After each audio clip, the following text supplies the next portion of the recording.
Pace bene Bapak Ibu Saudara-saudari yang terkasih dalam Kristus. Jumpa lagi dengan kami Komsos Kapusin Sibolga. Bersama saya Pastor Sergius Lai OFMK. Kita sekarang pada hari ini memasuki minggu biasa yang ke-26. Dan pada minggu biasa yang ke-26 ini kita diajak oleh gereja untuk merenungkan tentang bagaimana kita menjadi pengikut Kristus yang sejati. Siapakah yang dipanggil, diundang oleh Yesus untuk menjadi pengikutnya? Bacaan Injil pada hari ini diketengahkan kepada kita tentang kata-kata Yesus yang menasihati Yohanes. Katanya demikian, barang siapa tidak melawan kita, ia ada di pihak kita. Yohanes menyaksikan bahwa ada seorang lain yang mengusir setan atas nama Yesus. Tetapi seorang lain ini bukanlah menjadi bagian dari kelompok para rasul atau ke-12 rasul ataupun dari kalangan para murid. Maka Rasul Yohanes merasa keberatan mengapa ada orang lain melakukan hal-hal di luar dari apa yang kebiasaan dari Yesus dan para murid.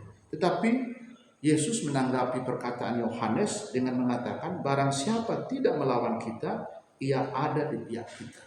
Maka pertanyaan tadi, siapakah yang menjadi pengikut Kristus yang sejati?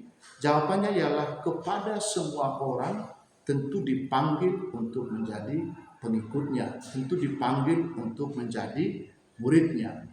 Apakah dia termasuk dalam ke-12 rasul? Apakah dia termasuk dalam kalangan para murid? Ataukah mereka yang tidak masuk dalam kedua kelompok ini?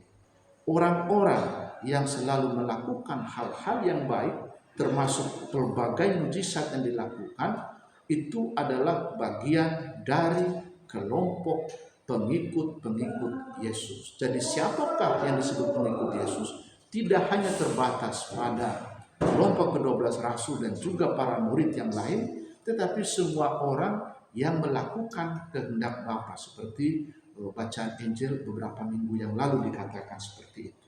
Maka di sini Yesus mau menasihati Yohanes dan para murid, para rasul serta kita semua untuk memperhatikan beberapa hal.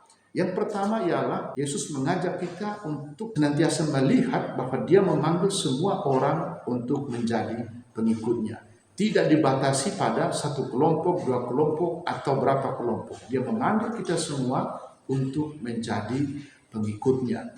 Hanya untuk menjadi pengikutnya, ada orang yang memang dipilih untuk menjadi kelompok 12 rasul, ada yang dipilih menjadi para murid, dan ada dipilih untuk menjadi orang-orang yang mungkin berada di luar dari kedua kelompok ini. Tetapi mereka melaksanakan atau melakukan apa yang diinginkan oleh Yesus. Maka orang-orang yang melakukan seperti ini itu dikatakan oleh Yesus juga, mereka juga adalah bagian dari kita karena mereka tidak menentang kita.